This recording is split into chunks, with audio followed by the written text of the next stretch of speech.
Bonsoir madame, bonsoir monsieur, merci d'être dans le salon de discussion de la femme. Ce soir, nous parlons d'un sujet que l'on ne maîtrise pas, mais qui est assez répandu, mais qui est très peu connu. On va parler des troubles psychiques postpartum. Ce sont des dérangements que la femme peut vivre en période de grossesse, de la grossesse à l'accouchement et puis après l'accouchement. Ça peut avoir des conséquences assez graves si ce n'est vite dépisté et pris en charge. On va en parler ce soir parce que pour donner la vie, la femme ne doit pas mettre sa vie en péril. La femme doit être en bonne santé, épanouie pour pouvoir assurer donc l'épanouissement aussi de son nourrisson. Nous avons promené nos micros et nous avons demandé vos avis sur le sujet. On va sur cela en début d'émission, mais juste vous dire que vos témoignages et vos partages sont les bienvenus sur la page Facebook de Jeudi Femme, sur Facebook donc Jeudi Femme, ou alors par SMS et par WhatsApp au 70 46 46 37. On fait l'émission ensemble ce soir, mieux comprendre donc les troubles psychiques du postpartum de la femme. Alors la question à vous poser, est-ce que vous avez déjà vécu la situation? Est-ce qu'il y a des histoires, des anecdotes que vous pouviez nous raconter concernant l'expérience de grossesse d'une femme ou alors aux femmes elles-mêmes de partager avec nous leurs difficultés de grossesse? Vous avez répondu aux questions. On suit et juste après, je vous présente les invités de ce soir. Au moment de la grossesse d'une femme, plus précisément de ma femme, le constat que moi j'avais fait, c'est que des fois, elle a des malaises. Bon. Et souvent, une femme grosse s'énerve vite. Donc, il revient à son époux de savoir comment l'entretenir. Moi, par exemple, si ma femme est enceinte, bon, moi-même, je sais que c'est un moment très crucial pour elle. Donc, je change l'attitude, mon attitude envers elle. Quand mon Benjamin était né, je l'avais même accompagné à la salle d'accouchement. Moi, je crois que à cet état, il faudra que nous, les hommes, nous sachions comment tenir nos femmes.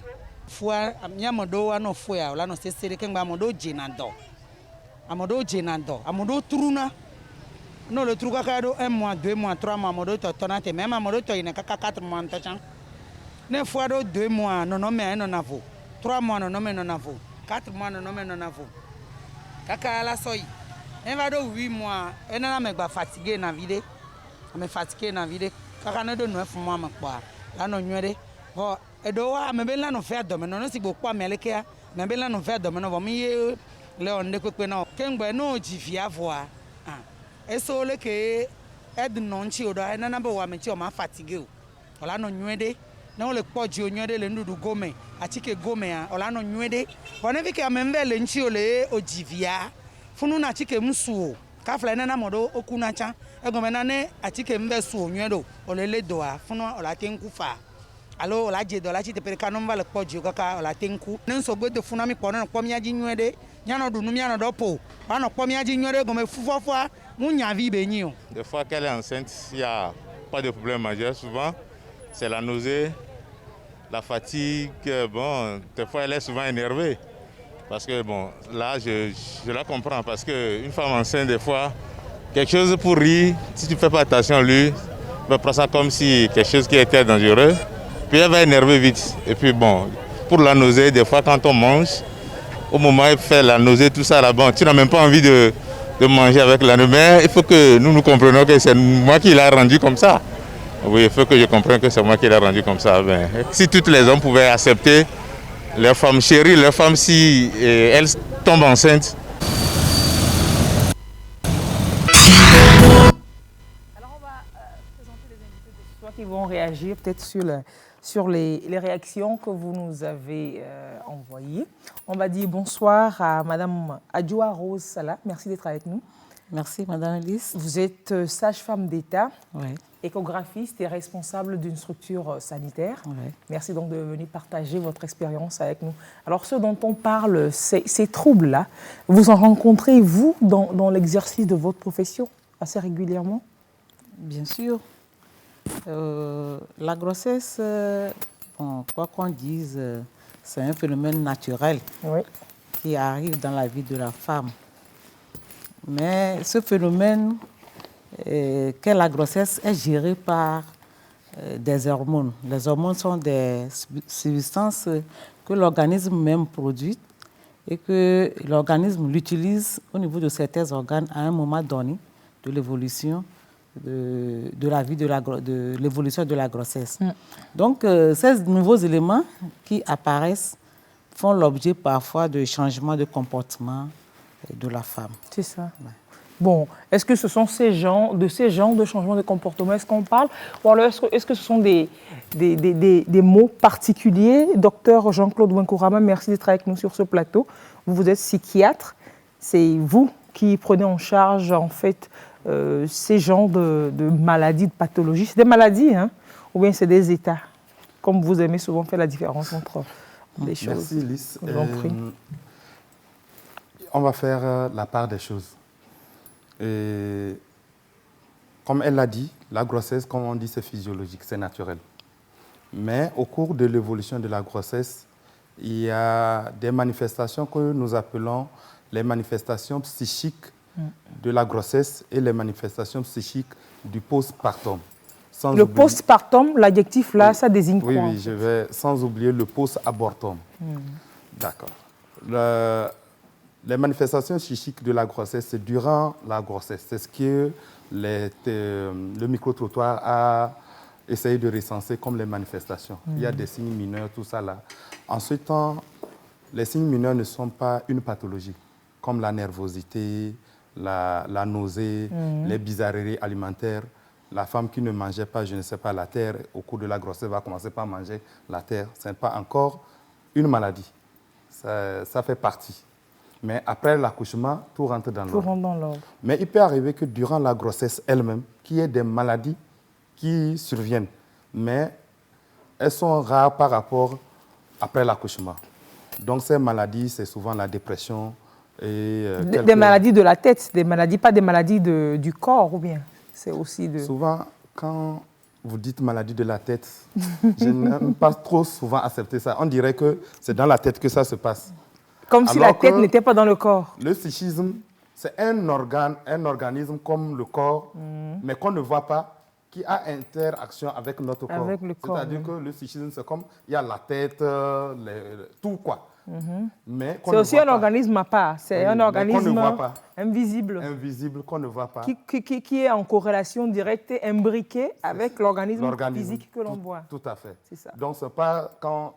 C'est souvent, on aime symboliser ça par la tête, que ça se passe dans la tête. Alors que ce n'est pas que la tête. Ce n'est pas que la tête.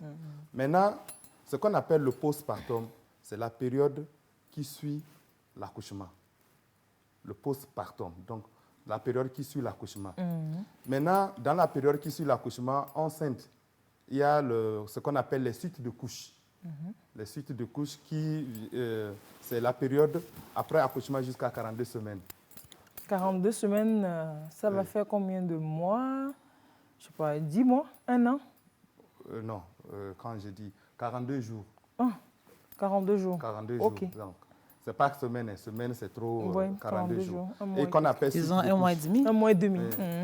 Donc on appelle suite de couches. Suite de couches, oui. Et les maladies, certaines maladies qui vont survenir durant cette période, qu'on appelle les suites de couches, souvent s'appellent puerpéralité, c'est-à-dire l'adjectif qui vient. C'est puerpéral. Donc, d'où le terme psychose puerpérale. D'accord. Okay.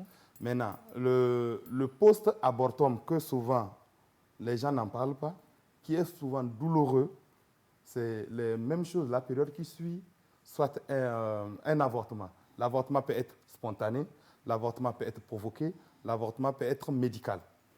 Donc, il y a 3 types d'avortement. L'avortement spontané, c'est-à-dire que la femme est enceinte et à un moment donné de la grossesse, avant que l'embryon ne devienne fœtus, pour qu'on dise accouchement, c'est là on appelle avortement. Souvent, c'est avant 20 semaines d'arrêt des règles, qu'on appelle aménorrhée, d'arrêt des règles. Après 20 semaines d'arrêt des règles. Avant 20 semaines d'arrêt des règles, quand l'avortement, c'est-à-dire que la femme expulse le fœtus, on dit que c'est un avortement. Maintenant, quand c'est après, ce n'est plus avortement, c'est accouchement, soit accouchement prématuré ou autre, voilà. Donc, quand un incident comme ça arrive, forcément, dans la suite, il peut y avoir des dérèglements, des fois psychiques. Tout à fait. Donc, pour l'avortement, il faut qu'on fasse une pause là, pour que les gens comprennent beaucoup de choses. Parce que les gens pensent que parce qu'une fille est partie faire avortement, qu'elle ne va pas souffrir. Oui, parce qu'elle-même, elle est allée faire. C'est elle-même qui est partie. D'abord, prenons l'avortement spontané, c'est-à-dire que la femme n'a rien fait, elle tombe enceinte et ça coule, comme on dit souvent. C'est l'expression qu'on dit. Et surtout si c'est une grossesse très désirée. Oui. Quand c'est une grossesse assez désirée. Quand c'est une grossesse très désirée, la femme rentre dans une souffrance pas possible. Et souvent, elle rentre dans la dépression. Le comble, c'est que nous, les hommes, comme je les appelle souvent, les sorciers de la femme, on ne comprend pas. On ne comprend pas. Merci Elle fait un avortement spontané. Un mois après, l'homme est sur la femme comme s'il veut remettre l'utérus en place. Alors qu'il ne sait pas ce que la femme vit. Ses irritabilités, tout ça, là, il ne comprend pas. Donc, et ça fait souffrir la femme énormément. Ça aggrave même la dépression de la femme. Maintenant, l'avortement provoqué, c'est-à-dire que c'est la femme elle-même qui a cherché l'avortement. Même si on a voulu, après l'avortement, il y a la culpabilité. Ceux qui ont suivi déjà nos émissions antérieures dans le Bala savent que, j'ai dit souvent, la culpabilité est le chemin royal qui mène à la souffrance. Donc, une fois que quelqu'un fait avortement et la culpabilité s'installe, c'est fini. Il reste seulement quelques temps pour que la femme rentre dans la souffrance. Donc, ça revient au même. Maintenant, avortement médical, c'est-à-dire que on appelle ça IMG. C'était interruption médicale de grossesse. Ça veut dire qu'il y a des raisons médicales qui amènent à interrompre cette grossesse. Donc, avec ces raisons, déjà, les raisons médicales amènent la femme à souffrir ou à se poser des questions. Et l'arrêt de la grossesse revient toujours à la souffrance. Donc, quoi qu'il en soit, il y a la souffrance après avortement, qu'il soit provoqué, spontané ou médical. Maintenant, avant de revenir sur l'accouchement lui-même, c'est-à-dire quand ça se passe normalement. Quand ça se passe normalement. Oui. On va en parler, c'était que pour un peu planter le décor. Oui. Vous verrez un fauteuil de vide, mais en fait, il n'est pas vide du tout. Il est occupé par notre témoin de ce soir, que nous appellerons Lisa. C'est un nom d'emprunt. C'est une dame qui a traversé, sans le savoir, des épisodes du genre, des troubles juste après l'accouchement, qui a accepté de partager son expérience avec nous ce soir. Mais elle sera derrière caméra pour témoigner en anonymat. Nous saluons toutefois le courage de cette dame qui a tenu à partager son expérience pour nous édifier. Peut-être nous reconnaîtrons, nous, à la maison, dans les mêmes schémas et que les conseils que nos spécialistes donneront nous aideront à franchir le cap plus aisément. Alors, on va dire bonsoir. Le micro, s'il vous plaît. Le micro à Madame Lisa. Bonsoir. Elle a son micro? Oui. Oui, d'accord. Bonsoir et merci d'être avec nous. Merci. Alors, vous avez accouché depuis combien de temps? Il y a de cela 10 mois. Vous avez accouché il y a 10 mois. D'accord. Alors, comment est-ce que la grossesse s'est passée globalement? Je parle sous le contrôle des experts qui pourront peut-être déceler des aspects sur lesquels on reviendra. Votre grossesse, elle s'est passée au-delà des bobos, des malaises du premier trimestre, nausées, fatigue, irritabilité, tout ça. Globalement, comment ça s'est passé? C'était bien calme? Ok, merci beaucoup. Comme toute grossesse, au début, j'avais beaucoup de problèmes, des petits soucis de grossesse, comme on le dit. Et surtout, ces signes qu'on appelle des signes accompagnants de la grossesse étaient beaucoup plus exagérés chez moi. Au début, j'avais beaucoup souffert. Normalement, on dit ça se stompe jusqu'à 3 mois. Oui. Mais moi, j'avais souffert jusqu'à 5-6 mois. Oh. Avec les petits bobos. Après ça s'est un peu calmé. Mais les vomissements persistaient toujours jusqu'à l'accouchement de temps en temps. Ah bon, vous vomissiez jusqu'à l'accouchement? Oui, pas tous les jours, mais des fois, si ça arrive. Et l'accouchement, ça s'est passé comment? L'accouchement n'a pas eu de particularité, donc c'était bien passé. L'accouchement normal, par voie basse, sans souci? Par voie basse, avec une petite déchirure. Mais sinon, globalement, ça s'est passé normalement. Maintenant, ça, c'est votre grossesse, c'est vous. Sur le plan familial, social, c'était comment? Vous viviez avec peut-être votre conjoint? Le climat, c'était ça? C'était une grossesse déjà? Est-ce que c'était désiré à l'avance? Oui. C'était ma deuxième grossesse.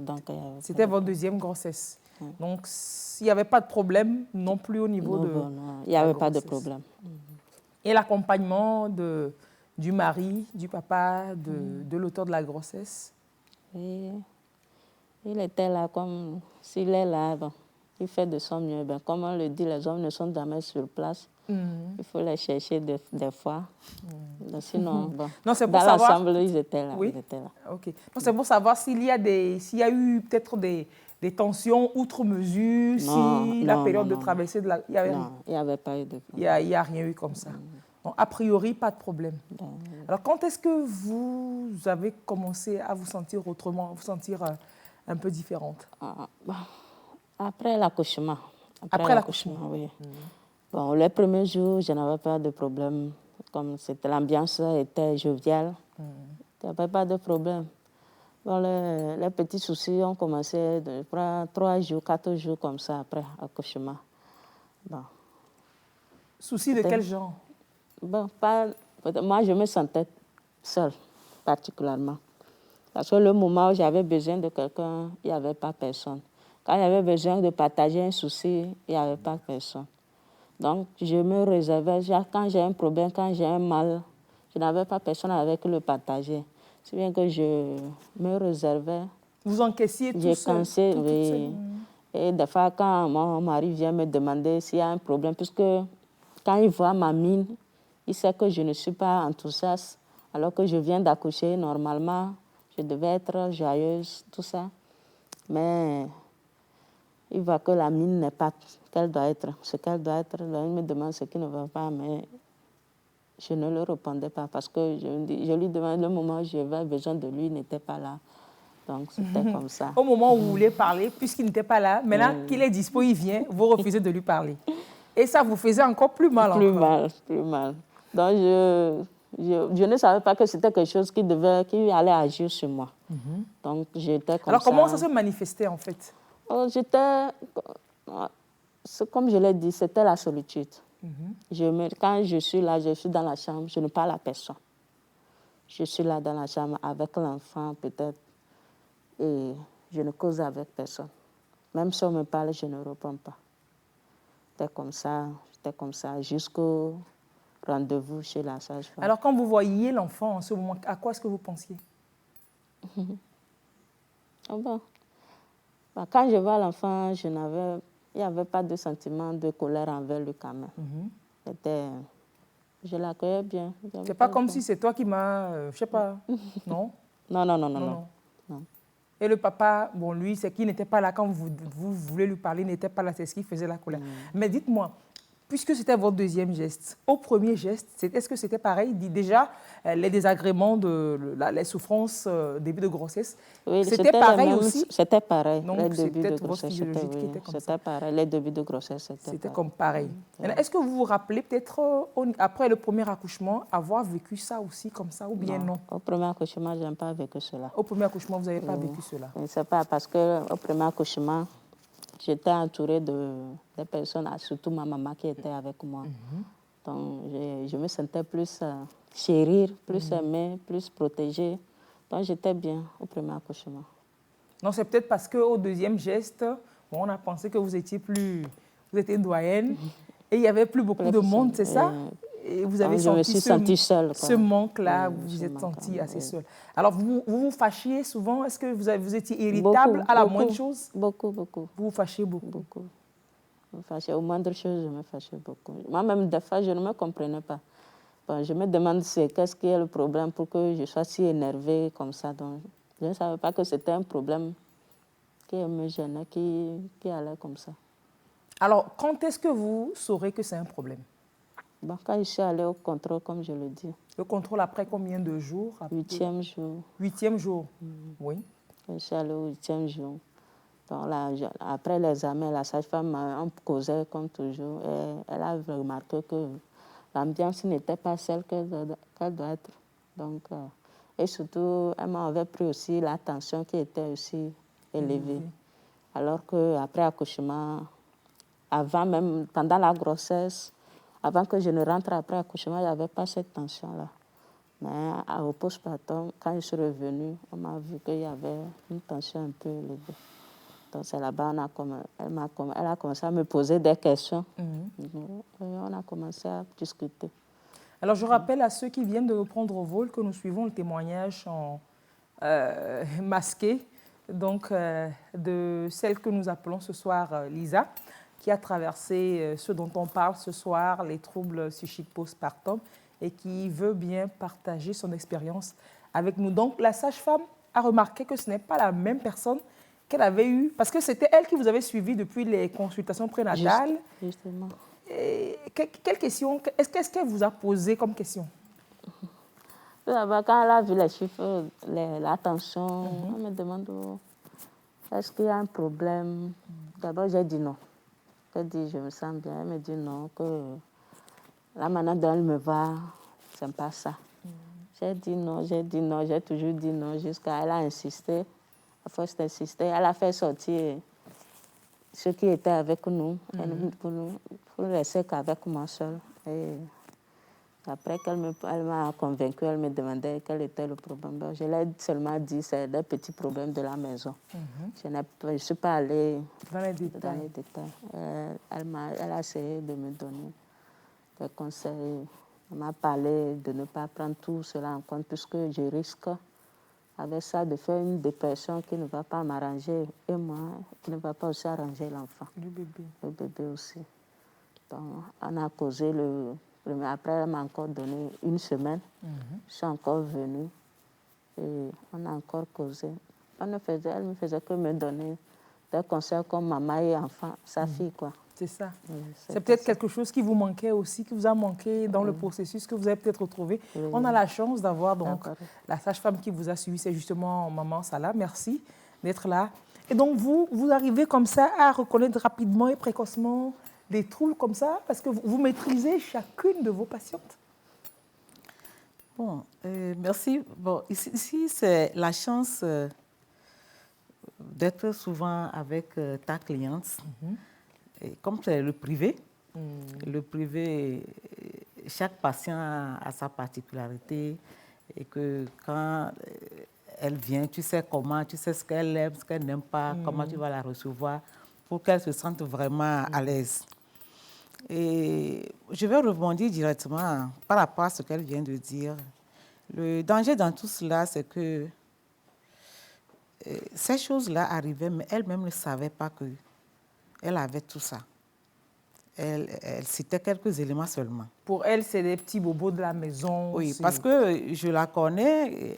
Au moment de l'accouchement, son mari était là, sa belle-mère était là. Sa belle-mère était là avec elle depuis.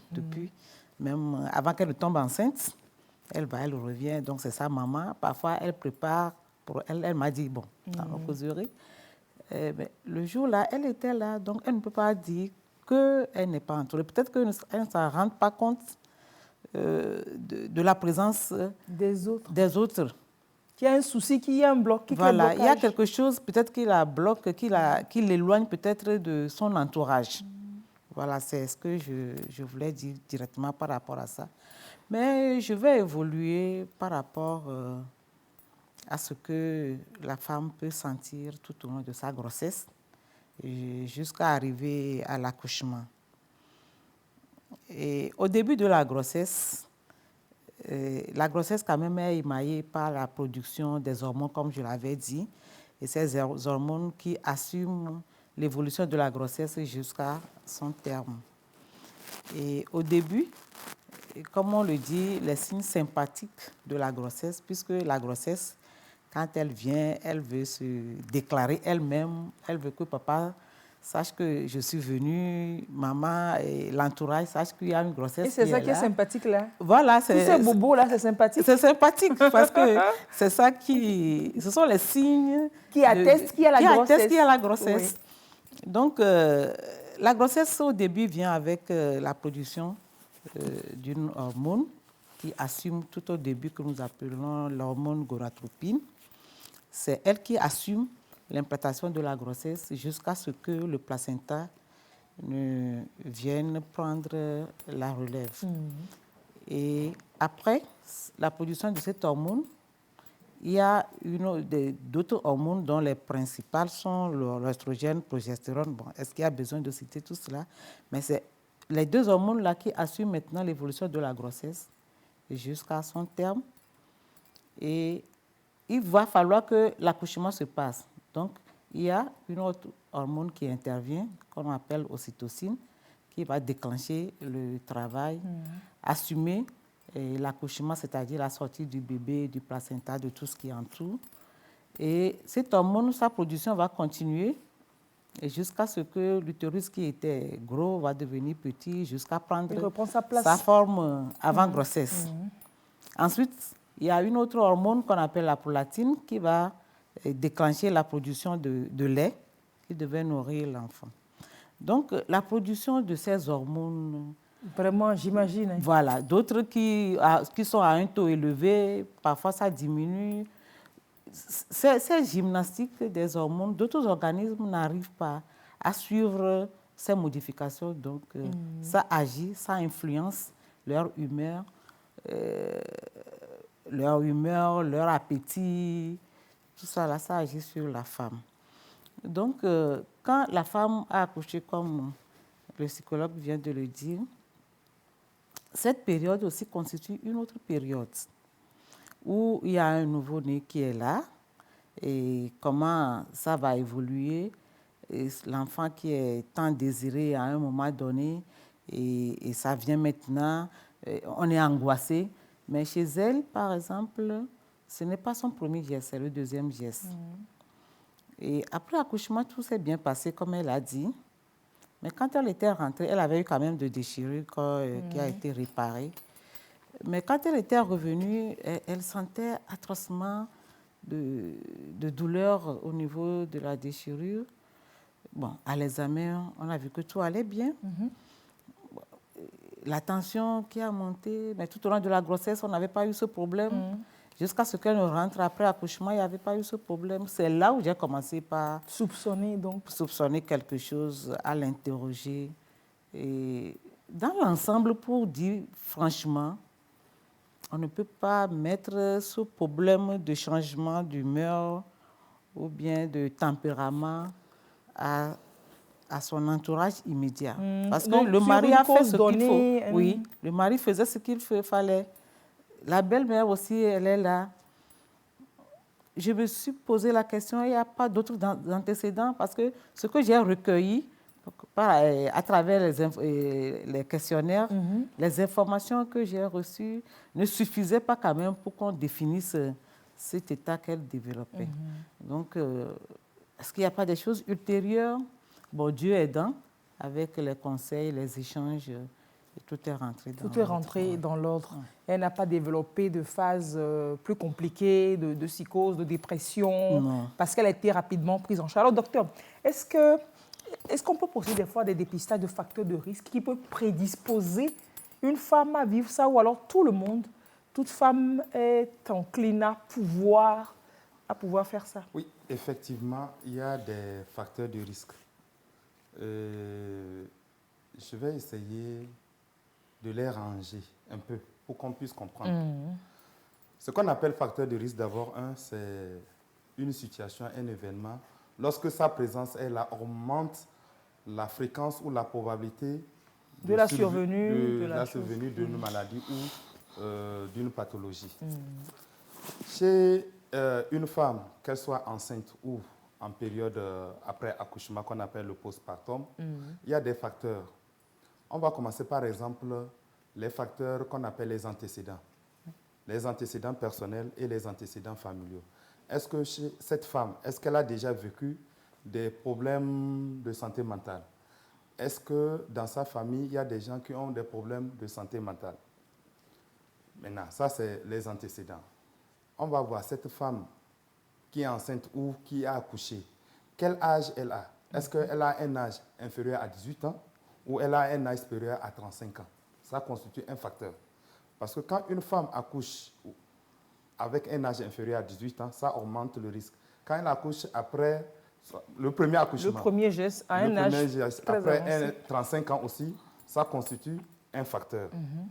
Maintenant, après l'âge, maintenant, il y a ce qu'on appelle, par rapport à l'accouchement lui-même, qu'on appelle les complications obstétricales. Les complications obstétricales. Est-ce qu'elle a accouché normalement? Ce n'est pas césarienne? Est-ce qu'il y a eu des déchirures, comme on l'a dit? Est-ce que l'enfant est sorti vivant? S'il est mort-né, c'est un facteur. Est-ce qu'il est en bon état? S'il est mal formé aussi, c'est un problème. Ça constitue un facteur. Donc ça, ce sont les complications obstétricales. Maintenant, il y a la faillite ou la défaillance du contenant. C'est quoi nous appelons défaillance du contenant? Le contenant, c'est l'entourage de la femme. Donc le contenu, c'est la femme elle-même et le contenant, c'est l'entourage. Comme elle le disait, qu'à un moment donné, elle se sentait seule. C'est comme s'il n'y avait pas de l'entourage. Alors qu'à entendre la sage-femme qui la suivait, il y avait du monde quand même. Je vais arriver pour répondre à sa question, à son inquiétude. Donc, quand il y a une défaillance du contenant, c'est pour ça que nos grands-parents, quand une femme accouche, le premier mois, elle doit être entourée. Même s'occuper de l'enfant, surtout quand il s'agit du premier geste, elle ne s'occupe même pas de l'enfant au premier mois. Le premier mois, c'est l'entourage qui s'occupe de l'enfant pour qu'elle puisse se reposer, bien s'alimenter et allaiter l'enfant. Donc, quand ce dispositif est défaillant, ça constitue un facteur de survenue des troubles chez la femme après l'accouchement. Maintenant, il y a les facteurs qu'on appelle les facteurs biologiques. Et c'est ça qu'elle a détaillé. Elle a détaillé en vous parlant des hormones de la grossesse, l'estrogène, progestérone, et l'hormone de l'accouchement qu'on appelle l'ocytocine. Et maintenant, après accouchement, l'hormone qui fait sortir le lait qu'on appelle prolactine. Qu'est-ce qui va se passer? Entre le 3e jour et le 5e jour de l'accouchement, un phénomène biologique va se produire. Le phénomène qui se produit, c'est que la prolactine monte pour faire sortir le lait chez la femme, alors que l'oestrogène baisse. Parce qu'elle a accouché, la grossesse n'est plus là. Donc, les hormones de la grossesse vont baisser. Chute et puis... Donc, la courbe là, ça se croise à un niveau. Au niveau du 3e jour le plus souvent. Mais on met l'intervalle entre 3e et 5e jour. Et c'est à ce niveau que les manifestations vont se venir, qu'on appelle le baby blues. C'est la première pathologie après l'accouchement. Le baby blues. Le croisement de ces deux machins chouettes là. Oui. Donc, on appelle montée laiteuse et chute de l'estrogène. Là-bas, on n'a pas besoin d'autres facteurs. C'est pour ça que la sage-femme ne comprenait pas pourquoi elle a fait cette manifestation-là. En fait, parce qu'il n'y a pas besoin d'autre chose. On n'a pas besoin d'autre chose. C'est rien que biologique, c'est hormonal. Et vous avez vu, elle a dit quand elle est revenue, 8e jour après accouchement. Donc ça se situe dans le cap là. Dans le 3e et 5e jour. Et le baby blues, ça commence par quoi? Souvent c'est tristesse, labilité, inquiétude, on se sent seul, on est irritable. Et exactement comme elle a décrit. Mais elle ne comprend pas pourquoi. Elle ne comprend pas pourquoi. Et ce baby blues, la durée, c'est souvent quelques heures à une semaine maxi. Ça ne dépasse pas une semaine. Et c'est ce qui s'est passé. La prise en charge, on ne donne pas de médicaments, c'est l'entourage. Donner l'affection, l'attention à la personne. L'écouter, l'accompagner, et tout rentre dans l'ordre. Okay. Ça, c'est la première manifestation après accouchement. Donc, les facteurs, je les citais, il y a les facteurs biologiques. Et c'est l'unique pathologie après accouchement qui est souvent liée aux hormones. Maintenant, il y a une deuxième pathologie qui va être dépendante aussi des hormones, c'est la psychose puerpérale. La psychose puerpérale, c'est une pathologie qui survient dans les cycles de couche. Et dans les cycles de couche, comme j'avais défini 42 jours après, et qui va se manifester avec un délire. C'est pour ça qu'on l'appelle souvent la confusion onirique. Le délire est souvent centré sur l'enfant, c'est-à-dire que tout tourne autour de l'enfant. Soit l'enfant n'est pas mon enfant, soit c'est l'enfant du diable, soit je n'ai pas accouché. Vous allez voir une femme qui dit que non, elle n'a pas accouché, elle n'a pas d'enfant, alors que bien c'est son enfant. Et le risque de cette psychose puerpérale, c'est que la femme peut tuer l'enfant, la mère, elle peut tuer son enfant sans se rendre compte, elle peut se suicider. On a eu pas mal de cas en prison, des femmes où on est parti faire les expertises, des femmes après accouchement ont tué leur enfant. Oh, attendez, ici sous nos cieux, vous en avez rencontré? Ici, à Lomé, à Kara, à Bassar, n'importe où. En Chine, en Cochinchine, en Indochine. La nature humaine étant pareille ici et là-bas. Donc, pareil ici et là-bas. Au fait, ce sont des pathologies qui, ce n'est pas lié ni à la coutume, ni à la religion, ni au sexe, ni à la race. C'est lié à l'être humain, à l'humanité. À l'être humain. Et une femme va se retrouver en prison comme ça parce qu'elle a tué son enfant. Elle ne sait pas comment ça se passe. Quand on tue une personne, la loi est là, la justice est là. Et c'est quand on fait l'expertise maintenant, on se rend compte que cette dame était malade et c'est la maladie qui a poussé à tuer l'enfant. Donc, c'est une...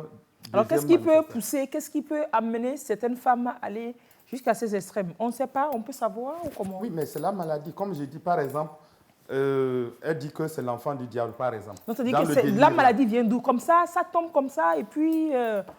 La psychose puerpérale, il y a une partie qui est liée aux hormones aussi. Une partie est liée aux hormones. Mais les autres parties, c'est les facteurs, comme je venais de donner les facteurs là. Les antécédents personnels. Est-ce que c'est une femme qui était déjà suivie pour une psychose, une schizophrénie, ainsi de suite. Il y a tous ces facteurs-là qui vont venir s'ajouter à ça. Et ça va donner cette psychose puerpérale qui est fréquente. Elle est à l'ordre de 25%. Ah oui, quand même. Oui, 10 à 25%. Alors que, bon, le baby blues, c'est 50% des femmes. Toutes les femmes accouchées, c'est 50%. Maintenant, après l'accouchement, il y a la dépression du postpartum, il y a la manie du postpartum, il y a la psychose puerpérale. Donc, si je prends les trois, qui sont les vraies pathologies après accouchement, si on leur attribue 100%, la dépression du postpartum et la manie du postpartum font les 2 tiers. Okay. Et le tiers, c'est la psychose puerpérale. Si on doit résumer ça comme ça. C'est cela. Alors, les manifestations, c'est globalement, à part ce qu'on a dit, à part le cas de la dame, aller jusqu'à la dépression? Oui, la dépression se manifeste autrement. Ce n'est pas la même chose que la psychose puerpérale. La dépression du postpartum peut, c'est-à-dire que la femme fait un baby blues, et après, ça va continuer pour entrer dans la dépression. Au lieu de s'arrêter à 1 semaine, comme vous disiez, pour le baby blues. Oui. Tout comme elle peut ne pas faire son baby blues et après faire sa dépression. Et souvent, la dépression survient, on dit, c'est dans l'année qui suit l'accouchement. Ah ben jusqu'à 1 an? Jusqu'à 1 an. Okay. Les dépressions du postpartum, c'est jusqu'à 1 an. Maintenant, les dépressions qui sont sévères surviennent dans les 2 à 3 semaines après l'accouchement. Okay. Qu'on appelle les dépressions sévères ou mélancoliques. Alors, comment est-ce que ça s'exprime? Comment est-ce qu'on voit la femme? La tristesse, les inquiétudes portant sur l'enfant. Que l'enfant est malade ou comment? Quel genre d'inquiétude? Qu'elle n'est pas en mesure de s'occuper bien de l'enfant, alors que même parfois l'entourage voit qu'elle s'occupe bien de l'enfant. Mais elle va culpabiliser qu'elle ne fait pas bien. Qu'elle ne s'occupe pas bien de l'enfant. Il y a souvent ce qu'on appelle la phobie d'impulsion. C'est quoi la phobie d'impulsion? C'est le fait que la femme a peur de poser un acte dangereux sur l'enfant. Soit elle dort, elle a peur de dormir et oublier écraser l'enfant, par exemple. Mais c'est un acte qui n'est jamais posé.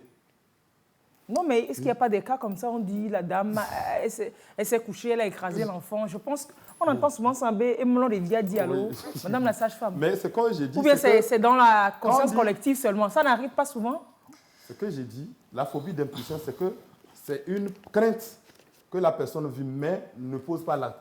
Alors que ce que vous vous dites, c'est que l'acte est posé sans crainte. C'est-à-dire que la personne a dormi, a oublié, a Elle écrasé. ne savait pas. Elle Ça savait peut pas, elle a arriver. écrasé l'enfant. Ça peut arriver. C'est justement parce que la femme sait que ça peut arriver que ça fait partie de ses craintes Tout quand à elle fait. va avoir Tout à fait. ce mal-là. OK. Donc, la phobie d'impulsion, la peur de commettre un acte incongru sur l'enfant, ou parfois, elle a peur de jeter l'enfant, par exemple. Jeter l'enfant. Oui, ça arrive comme ça. Donc, et l'anorexie, c'est-à-dire que le manque d'appétit va Elle ne survenir. va pas manger. L'irritabilité va être là.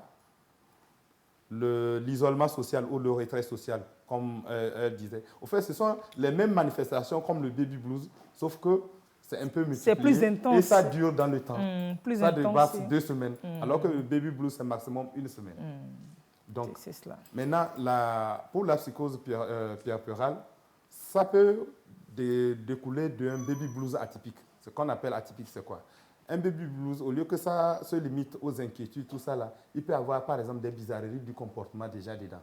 Il peut avoir quelques notes de délire dans le baby blues. C'est quoi vous appelez les bizarreries du comportement? Quand nous tous, dans une société, on a un comportement entre griffes accepté par la société.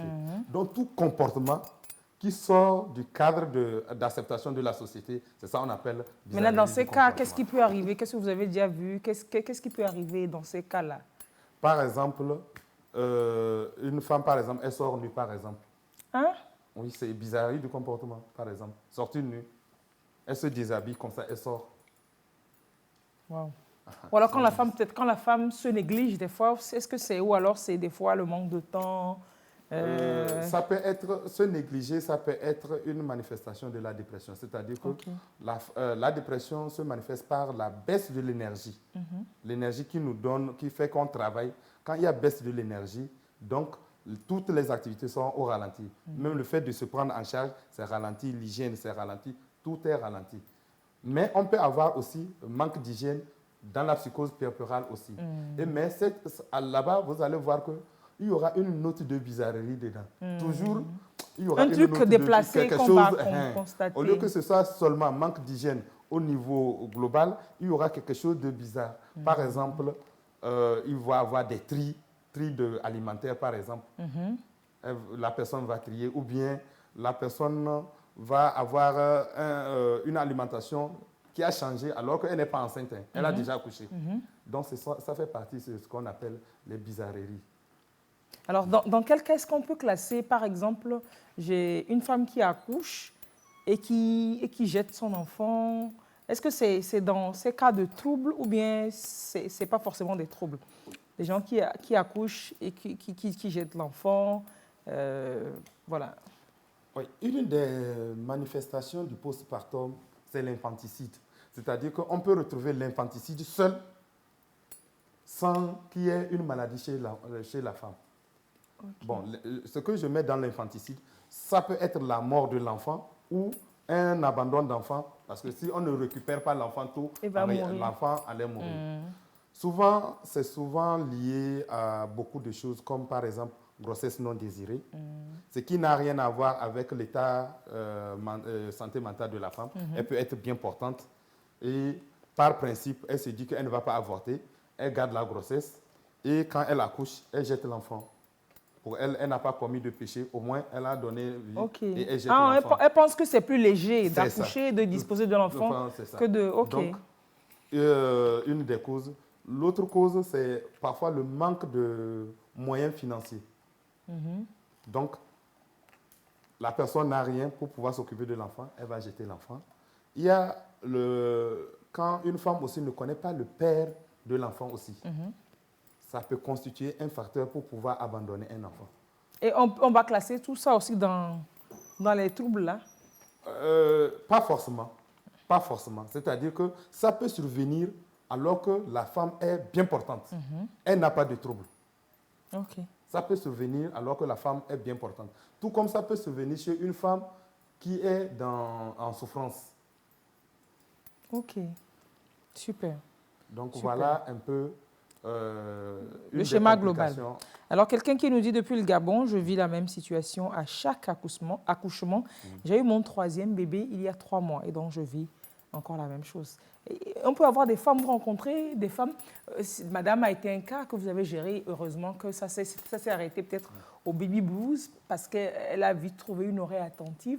Mais est-ce que vous avez eu d'autres cas peut-être plus compliqués, ou alors de femmes qui n'ont pas eu forcément à un coup, mais l'ont assez régulièrement eu à chaque couche, comme cette téléspectatrice depuis le Gabon qui témoigne qu'à chaque accouchement, c'est la même situation pour elle. Elle en est au 3e maintenant. Merci. Bon, le cas que moi j'ai vécu, c'est une dame qui a accouché pour la 2e fois. Mais elle est venue juste chez moi pour accoucher. Donc, je ne l'avais pas suivie pendant sa période, pendant l'évolution de la grossesse. Et après l'accouchement, elle a commencé par développer des signes qu'on pouvait attribuer parfois à des complications de l'état éclamptique. L'éclampsie, c'est l'une des complications aussi que les femmes ont. Mais dans l'examen, il n'y a pas d'éléments qui nous conduit vers ce diagnostic d'éclampsie. Donc là, le diagnostic est plus orienté vers un problème psychologique. Et elle commence pas à crier, elle crie. C'est comme s'il y a quelque chose qui la pique, tu vas chez elle, il n'y a rien. Et dans l'évolution des choses, j'ai dû la référer et pour une meilleure prise en charge dans le milieu au CHU, où on avait fait quand même, dans son évolution, on avait fait appel à un psychiatre aussi, qui intervenait aussi dans le traitement. Donc, c'est ce genre de situation qui arrive parfois. Et après l'accouchement, c'est rare, hein? C'est rare, mais ça arrive. Et ce que je pouvais dire aussi par rapport au développement de Monsieur Wankurama, c'est le fait que dans le baby blues, la femme a la conscience. Elle s'en rend compte que quelque chose n'allait pas. Et parfois même, elle sollicite d'aide.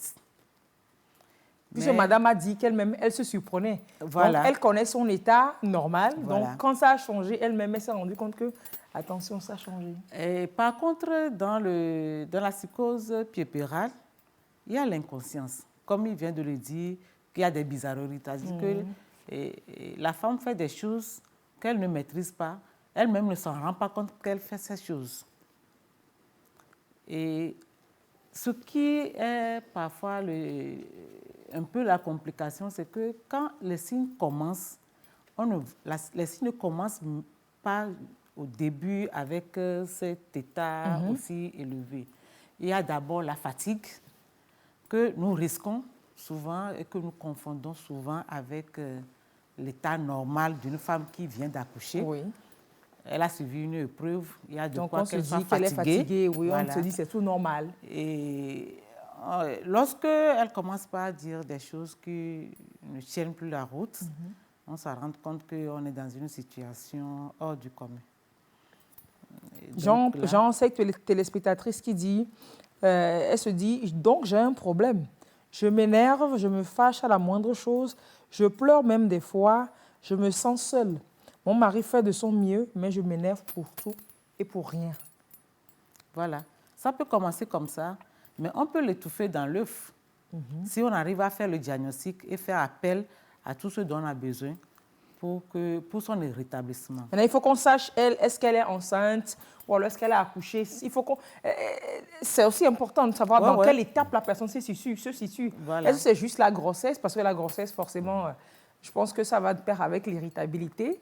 Est-ce que ça vous inquiète outre mesure quand même, quand c'est la grossesse, l'irritabilité tout au long de la grossesse, ou bien vous pensez que c'est normal? Et c'est après l'accouchement que quand ça continue, ça vous inquiète? Tout dépend du degré. Au fait, quel que soit le comportement que nous adoptons, quand ce comportement s'accompagne de souffrance, soit chez la personne ou autour de la personne, c'est qu'il y a un problème. C'est-à-dire que si je prends juste l'irritabilité chez une femme enceinte, si son irritabilité n'entraîne pas de souffrance chez elle ou en son entourage, il n'y a pas de problème. Il n'y a pas lieu de s'inquiéter. Mais l'irritabilité va forcément entraîner la souffrance. À partir du moment où il y a souffrance, c'est qu'il y a un problème. Même si on pense que c'est lié aux hormones, il faut une prise en charge. La prise en charge n'est pas forcément médicamenteuse. Donc, c'est ce qui va nous amener à aborder la prise en charge de toutes ces pathologies. De toutes ces pathologies-là. Donc, c'est à 3 niveaux. Premier niveau, c'est l'entourage immédiat, le soutien familial, le soutien des amis. Ça, c'est le premier niveau. Ça, alors, on va retourner, c'est très important, on va retourner à notre témoin anonyme. Madame, on a choisi de l'appeler Lisa.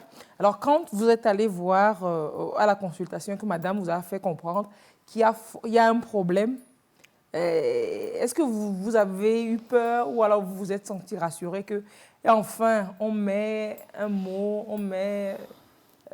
voilà, un mot sur ce dont je souffre? Bon.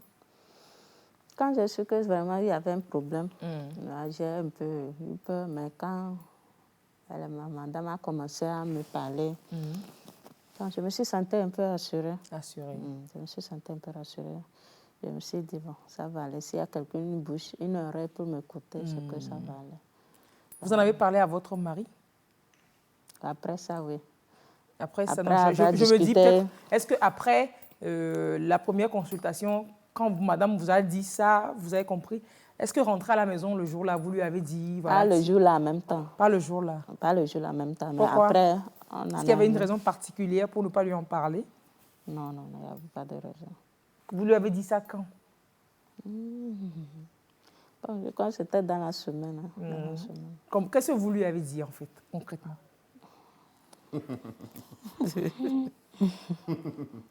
C'est entre elle et son mari. Non, comment est-ce que vous lui avez annoncé la chose, genre, la sage-femme dit que j'ai un souci, tout ce que je vis, ces moments où là, je voulais juste savoir. Bon, je l'ai dit quand je suis à la consultation, donc on m'a vu que j'étais que la tension était élevée, donc je me sentais bien. Que lui-même, il avait fait la remarque, mais quand il m'abordait, je ne voulais pas. Vous disiez qu'il n'y avait pas de problème. De problème. Et je lui ai dit que non, maintenant ça va, qu'on m'a conseillé, donc ça va aller, de laisser tout ce qu'il y a, tout ce qui me gêne, si j'ai des soucis, que de laisser tout. Et il me dit que d'accord, que s'il y a un problème, de lui en parler. Alors, est-ce que depuis lors, quand madame vous a écouté, est-ce que vous avez retrouvé l'entourage qui était autour de vous, que vous ne sentiez plus avant? Est-ce que vous les avez ressentis maintenant? Est-ce que vous vous êtes rendu compte qu'en fait, oui, il y a des gens autour de moi? En tout cas, ça allait mieux. Ça a beaucoup amélioré quand même. Ça s'est amélioré complètement. Ça a beaucoup amélioré. Le fait de parler, simplement parler, d'avoir une oreille attentive qui écoute, c'est généralement vous, à ce niveau que vous êtes, non? Écoutez d'abord, et c'est quand c'est plus compliqué que vous référez? Oui, bon, à la base de la formation que la sage-femme a reçue, il y a certains éléments qu'on n'a pas, mais au cours de l'exercice, il y a les formations qui en ont suivi et nous apprenons des choses qui nous aident vraiment à améliorer nos prestations. Au fait, quand une femme vient chez toi pour se plaindre par rapport à une maladie, à une affection, dans la formation actuelle, tu ne vas plus droit sur l'élément qui l'a amené. Il faut d'abord passer à l'écouter, sa psychologie, son entourage, comment elle vit, si elle-même elle est à l'aise dans sa peau.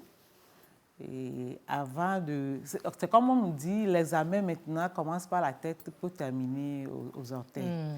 Donc, en passant par l'interrogatoire, on se rend compte que dans certaines situations, chez certaines patientes, il y a d'autres problèmes qui ont facilité l'évolution de symptômes qui l'a amené à l'hôpital.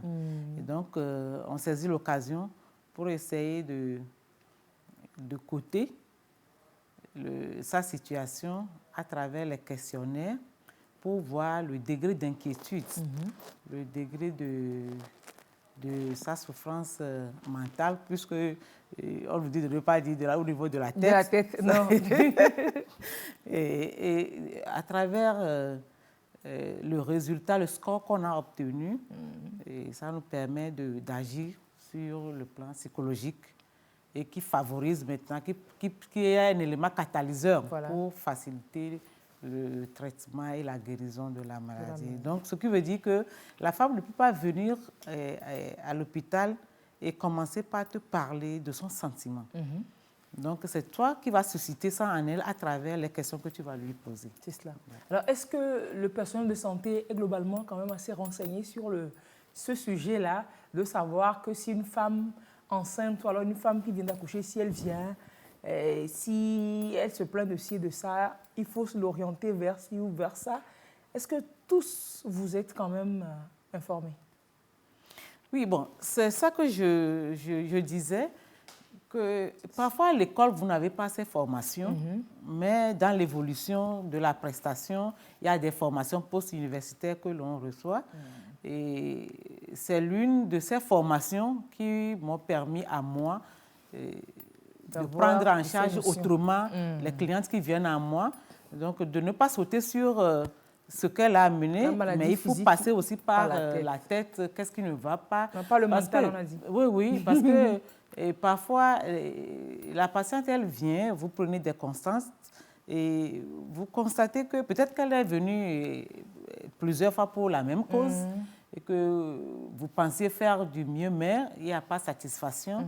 Ou bien elle est venue pour la première fois, mais il y a un peu d'exagération par rapport à ce que vous avez constaté. Mais là, d'emblée, vous pouvez penser, par rapport au fait qu'il n'y a pas eu d'autres éléments sur la table sur lesquels il faut agir pour faciliter vraiment la prise en charge. Donc, c'est dans ces questionnaires que vous allez vous rendre compte que, bon, une fois, il y avait une jeune fille, si vous permettez, je peux donner ça en exemple.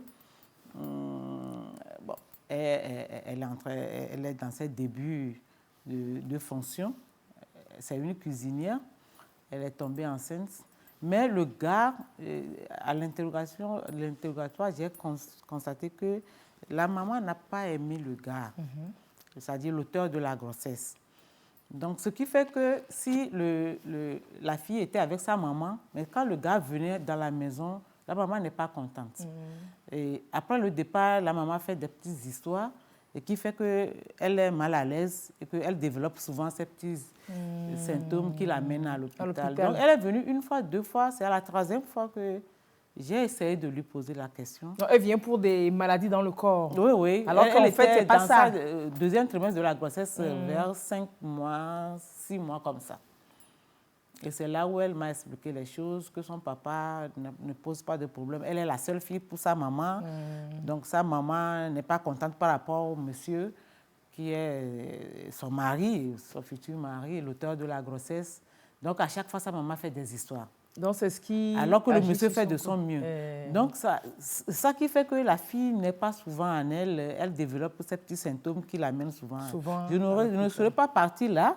Je ne peux pas dénicher cette histoire. Vous lui prescrivez des médicaments, etc., alors que ce n'est pas la peine forcément. Donc là, j'ai dû causer avec elle, échanger avec elle. Et je lui ai demandé si je peux discuter avec sa maman. Elle m'a dit oui, mais de ne pas lui dire que c'est comme elle ça. Qui... Voilà. Donc, si je peux demander à sa maman de la soutenir un peu dans ses malaises. Donc, c'est ce que j'ai fait.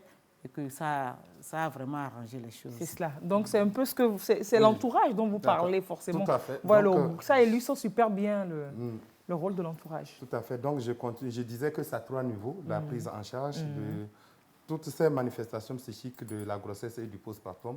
Le premier niveau, c'est l'entourage familial, les amis, donc le soutien, tout ça là. Le deuxième niveau, c'est... Nous, on les appelle le personnel de la santé de la reproduction. Donc, le personnel de la santé de la reproduction, en majorité, ce sont les sages-femmes, ce sont les accoucheuses en majorité, et à qui on donne des compétences, comme elle le dit, pour pouvoir dénicher très vite ces genres de souffrances et les prendre en charge en fonction de leur niveau. Et je prends l'exemple de Kara, la région de la Kara, où Pro Santé a organisé des formations avec le financement de GIZ. On a fait 2 formations. La première formation, c'était d'apprendre aux sages-femmes accoucheuses comment on fait l'entretien, l'écoute et comment on fait la psychothérapie de soutien. Donc, comment écouter une femme quand elle vient, comment faire l'entretien avec elle et comment la soutenir. Ça, c'était le premier niveau. Le deuxième niveau, quand elles ont acquis ça, on a fait maintenant les pathologies psychiques de la grossesse et du postpartum, avec le versant psychologique de la grossesse, le versant psychologique de l'accouchement et les pathologies qui en découlent. Donc, toutes ces femmes qui ont suivi à la formation, ce n'est pas que seulement les femmes. Il y a des infirmiers que nous appelons les RFS, les responsables de formation sanitaire, qui accouchent aussi. Donc, qui ont suivi tout ça, qui sont armés, qui sont outillés aujourd'hui. Qui sont outillés à pouvoir dénicher très vite ces souffrances. C'est le deuxième niveau. Le troisième niveau, maintenant, c'est les spécialistes de la santé mentale. Donc, lorsque les deux niveaux sont dépassés, ça arrive à notre niveau. Et la prise en charge, maintenant, à ce niveau, il y a des niveaux aussi. Donc, on peut prendre en charge avec la psychothérapie seule. On peut prendre en charge avec les médicaments, c'est-à-dire on ajoute à la psychothérapie les médicaments. La psychothérapie, c'est l'écoute, c'est comment Bon, on peut dire que c'est le traitement avec la parole et le comportement. OK. Si on doit résumer ça, c'est le traitement avec la parole et le comportement. Maintenant, il y a plusieurs façons de manipuler la parole et le comportement. Comme elle aime sortir la tête, il faut lui dire que c'est pour réagir sur la tête. Donc, on utilise la parole. Par exemple, on peut accorder un espace de parole à une famille pour pouvoir résoudre les problèmes qu'on appelle la psychothérapie familiale, par exemple. On peut amener quelqu'un à changer sa façon de penser en agissant juste sur son comportement, qu'on appelle la thérapie comportementale. On peut changer le comportement de quelqu'un en agissant sur sa pensée, qu'on appelle la psychothérapie cognitive. C'est ce que j'ai fait. J'ai fait les thérapies cognitives et comportementales, c'est ma spécialité. On peut, par exemple, agir sur le fonctionnement d'un couple pour améliorer, qu'on appelle la thérapie de couple. De couple, par exemple. On peut soutenir les mécanismes de défense, c'est-à-dire que la force intérieure d'une personne à faire face à la souffrance et son entourage qu'on appelle psychothérapie de soutien. C'est ça. Donc, il y a plusieurs types de psychothérapie. Alors, vous allez répondre quand même aux questions des téléspectatrices qui viennent, qui sont intéressées, des questions assez intéressantes. Il y a une qui dit, c'est une réaction, elle veut quand même de l'aide. Depuis l'accouchement jusqu'à aujourd'hui, que l'enfant a 4 ans, je souffre. Je suis très malade. Le cerveau me gratte souvent. C'est quoi ça?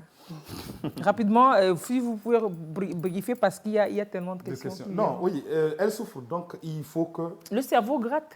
Non, c'est une façon. C'est-à-dire que ça bouillonne tout le temps dans la tête. Depuis 4 ans que l'enfant est né. Depuis donc, il y a un souci? Donc, c'est ça qui va permettre d'aborder l'évolution. Lorsqu'on fait un épisode, que ce soit psychose puerpérale ou dépression du postpartum, l'évolution. L'évolution se fait soit... Ça peut rester comme ça, unique. Si ce n'est pas pris en charge. Oui, ça peut revenir à chaque grossesse. Il y a une possibilité que ça revienne à chaque grossesse. Ou ça peut évoluer vers une maladie chronique, comme par exemple la schizophrénie, la dépression chronique. Attention. Donc, vous voyez. Attention. Donc, c'est important de prendre cela en charge. C'est pas comme si c'était juste des petits... Non. Alors là, la dame, là, elle fait quoi alors? Celle qui vient de poser la question, qu'est-ce qu'elle fait? Elle va où? Elle va chez qui? Elle se réfère à qui? La dame qui vient de poser la question. Ça dépend de là où elle se trouve. Si elle est au Gabon comme l'autre, bon... C'est compliqué. Elle va avoir un psychiatre. Compliqué, on réfère à quelqu'un. Mais quel qu'en soit le cas, après l'émission, nous mettrons sur la page Facebook de l'émission les contacts de nos invités et vous pourrez les retrouver pour poursuivre la discussion, pour poursuivre... Pour solliciter de l'aide, vous irez sur Jeudi Femmes et puis vous trouverez les contacts de nos invités. Que dire d'une femme qui, en grossesse, n'aime pas manger avec son mari, mais qu'une fois qu'il n'y a pas de reste de repas dans le plat du mari, elle se met à pleurer? Des caprices de grossesse. C'est ce que j'appelais les bizarreries alimentaires de la grossesse. Et ça, ces bizarreries alimentaires de la grossesse, ce n'est pas encore une pathologie. Ce n'est pas encore grave. Maintenant, c'est après l'accouchement, si ça a perdu... Après l'accouchement, là, ou soit si elle venait, on va explorer, voir s'il y a des facteurs de fragilité. S'il y a des facteurs de fragilité, on va renforcer ces facteurs-là et puis voir comment ça va évoluer. Super. Coucou, bonsoir Tata, j'ai un vrai souci. Ma mère est morte le 3e jour de mon accouchement et ça m'a marqué. Ça fait 4 ans déjà et j'ai eu très peur de retomber enceinte. Mais il y a 2 mois, j'ai senti que je suis encore enceinte. Et depuis, j'ai des idées suicidaires. Je croyais que j'allais devenir folle. Maintenant que vous en parlez, je me rends compte que je ne suis pas la seule. Parce que elle a accouché le 3e jour, sa maman est morte. Donc, à la nouvelle grossesse, elle nécessite accompagnement, hein, forcément. Oui, non, il faut... Surtout que la personne va jusqu'à des idées suicidaires. Il faut une prise en charge. Une fois qu'il y a idée suicidaire, le risque est élevé. Je vous avais dit la dernière fois, lors d'une émission, une fois que quelqu'un parle d'idée suicidaire, il faut prendre ça vrai jusqu'à preuve du contraire. Dès que ça sort, il ne faut pas badiner, il ne faut pas commencer la pagaille. Donc, il faut prendre ça vrai jusqu'à preuve du contraire. Alors, elle fait quoi? Bon, c'est les contacts. Bon, comme on le dit, la psychose puerpérale n'est pas forcément liée à la grossesse présente. OK. Donc, il peut y avoir des antécédents. Même les antécédents d'enfance peut ressortir. Peut conduire à cette situation de psychose puerpérale. Okay. Donc, ce qu'elle avait ressenti au décès de sa maman, en fait, ce n'est pas lié à la grossesse, mais ça peut l'affecter et peut la conduire vers cette affection que nous appelons psychose puerpérale. Alors, on voit même les facteurs de risque dont on parlait. Voilà, les facteurs prédisposants. Je citais les facteurs de risque, je n'avais pas tout cité. Il y a les facteurs de risque liés aux carences affectives qu'on a eu à vivre dans l'enfance aussi, les situations de perte. On a perdu un parent, on a perdu, je ne sais pas, un conjoint. Tout ça, là, il y a beaucoup de choses. On a été traumatisé, tout ça là, dans l'enfance. Ça revient, tous ces mauvais souvenirs reviennent à la surface avec l'espérance de la grossesse. On a eu des enfants déjà morts. Alors, quelqu'un dit, ma femme a accouché de jumelles depuis 4 mois, mais j'ai remarqué qu'elle est plus proche d'elle quand ces derniers dorment. Est-ce que c'est un souci? Elle est plus proche des jumelles. C'est le mari qui dit que la femme est plus proche des jumelles quand elles dorment. Oui. Il se demande s'il y a un souci là-bas. Mais visiblement, elle va se remettre. Proche, c'est normal. Bon, je ne sais pas si... S'il dit qu'elle est plus proche d'elle quand elle dort, il a dit voir quelque chose qui il faut qu'il dise ce qu'il a vu qui n'était pas adapté. Si vous voulez préciser là. Si les enfants sont en éveil, elle est un peu éloignée. Mais quand les enfants dorment, elle est plus proche. Parce qu'à comprendre la question, c'est que la femme est plus présente au niveau des enfants quand elles dorment que quand elles sont éveillées. Prenons l'exemple, les jumeaux en général. Ça fatigue la femme quand c'est éveillé. Vrai ou faux? Mais normalement, quand elle dorment, elle devait dormir. Elle devait se reposer, elle aussi. C'est clair. Alors, madame, qu'est-ce que vous si elle s'éloigne, c'est-à-dire que si elle s'éloigne au moment où les jumelles sont éveillées, au moins, au moment où elle dort, elle a besoin d'avoir cette affection-là de mère-enfant. Ça peut être une explication. C'est pour ça que je dis qu'il faut qu'on précise d'autres éléments. Il faut qu'il précise qu'il voit. Moi, à mon niveau, je pense que lorsque les enfants sont en train de dormir, c'est là où elle les contemple. Elle les contemple. Peut-être que quand les enfants sont en éveil, elle ne donne pas ce qu'elle devait donner. Donner, c'est ça. Et maintenant que les enfants sont en train de dormir, elle a peur est-ce que quelque chose n'est pas en train d'arriver à ses enfants? Donc peut-être que c'est une peur, une culpabilité. Et là, il va falloir que je suive, je les suive. Il ne faudrait pas qu'il y ait le sommeil qui va prolonger, voilà. Peut-être qu'il y a quelque chose comme ça. Donc chez celle-là, chez celle-là, il y a un manquement. Il y a un jugement auprès à son niveau elle-même qui la conduit peut-être qu'elle voit l'insuffisance dans son apport envers ses enfants. C'est ça, c'est ça. C'est un plaisir pour moi d'être avec vous. Mon problème est celle-ci. Après mon accouchement, j'ai à reprendre mes règles. Au début, il paraît qu'on a énormément de questions concernant les règles. Je pense qu'on reviendra dessus dans une autre émission complètement. On a énormément de questions sur les menstruations. Ce n'est pas le sujet du jour. On reviendra dessus dans une autre émission, je vous le promets. C'est le salon de discussion de la femme. Et toutes les questions qui intéressent la femme nous intéressent ici. Et on aime bien partager. Donc, si le téléspectateur qui nous suit pouvait préciser ce qu'il a vu de la femme, est-ce que la femme les tient? C'est quand les enfants dorment qu'elle vient les chercher du lit pour les mettre au dos, ou elle est allaitée, tout ça, c'est autant de choses. Elle se met à l'écart, elle les regarde. Il faut que ça seul ne suffit pas pour dire qu'il y a un problème. Mais quoi qu'il en soit, il y a un problème qu'il faut qu'on cherche à comprendre. C'est ça, c'est clair. Donc, aujourd'hui, quel est le rôle de chacun?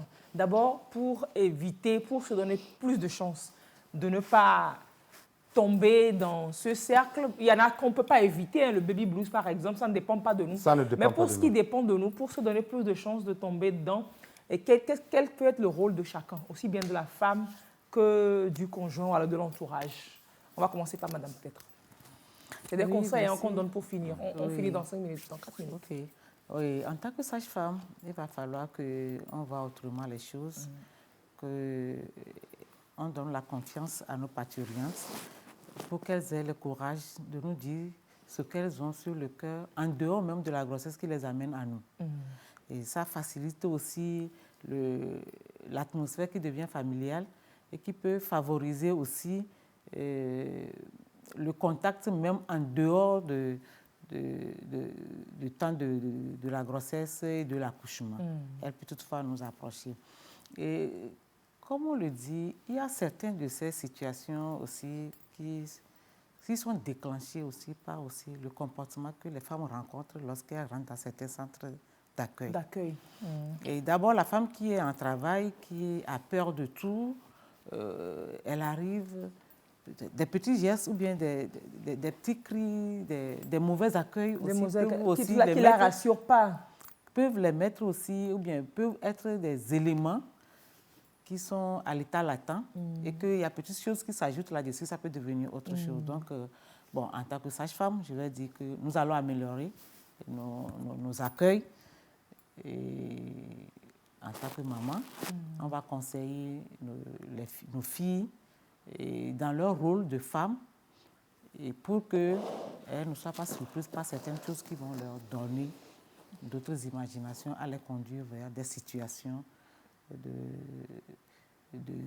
dépression, de bizarrerie, de comportement, comme on le dit. Alors, est-ce qu'il y a une alimentation particulière que vous conseillez aux femmes pour être plus épanouies, je ne sais pas? Alimentation. Moi, souvent, je conseille les produits locaux. Produits locaux. Super. Et les produits régionaux. Parce que je ne peux pas dire à la femme qui est à Dapaon de manger à Djaba. Elle va trouver cela difficilement quand même. Elle ne va pas trouver difficilement. Elle n'aura pas les éléments qui sont à côté. Il faudra qu'on lui envoie ça de Vaughan, bien de Lomé pour qu'elle puisse... Vous voyez ce que ça va donner comme complication. Donc, conseille la dame par rapport à tout ce qu'il a comme aliment. Nous avons des aliments très riches et qu'elle supporte. Et qu'elle fasse peut-être de l'exercice physique. Les fruits de chez nous ici sont vraiment plus riches par rapport au jus de fruits concentrés, aux pommes, quoi, je ne sais pas. Donc, alors, docteur, quel conseil pour aussi bien la femme, son mari que l'entourage? Peut-être que les maris soient plus présents et plus affectueux, quel qu'en soit le cas, les expériences qu'on a, les témoignages qu'on a, ça a quand même parlé de maris assez affectueux quand même. Les conseils, je ne sais pas, c'est tellement beaucoup. On va rassembler. Je ne sais pas ce que je peux dire, mais quoi qu'il en soit, je demande à nous les hommes, futurs maris ou futurs pères, d'être attentifs, souvent, d'être affectueux et de protéger les femmes que nous prenons. Parce qu'elles deviennent des rivales de nos mamans et de nos sœurs. C'est à nous de les protéger contre cette rivalité-là. Parce que ça seul constitue un facteur très important. Ah, ok. Deuxième chose, je demande à mes sœurs, petites sœurs, mes enfants, de ne pas suivre totalement le progrès. L'évolution est bonne, mais ce n'est pas tout, il faut copier. Je donne un exemple. Vous avez une église où vous allez vous marier par le biais de l'église et on vous donne le nom de votre mari, vous vous déplacez, vous allez là-bas, loin de votre famille. Et vous tombez enceinte, vous accouchez là-bas, votre famille n'est pas là pour vous soutenir. Comment vous... Si votre belle famille ne vous accepte pas, comment ça va se passer? J'ai eu des cas comme ça. C'est pour ça qui ont conduit donc au trouble. Oui. C'est pour ça que nos grands-parents faisaient tout pour qu'il y ait compréhension entre les deux familles, la belle famille et la famille de la fille, pour que, au moment de l'accouchement, tout ça là, quand on entoure bien la femme, tout se passe bien. Pour le mieux. Pour le mieux. Maintenant, je demande au personnel de la santé de la reproduction, comme elle l'a dit, soyons attentifs.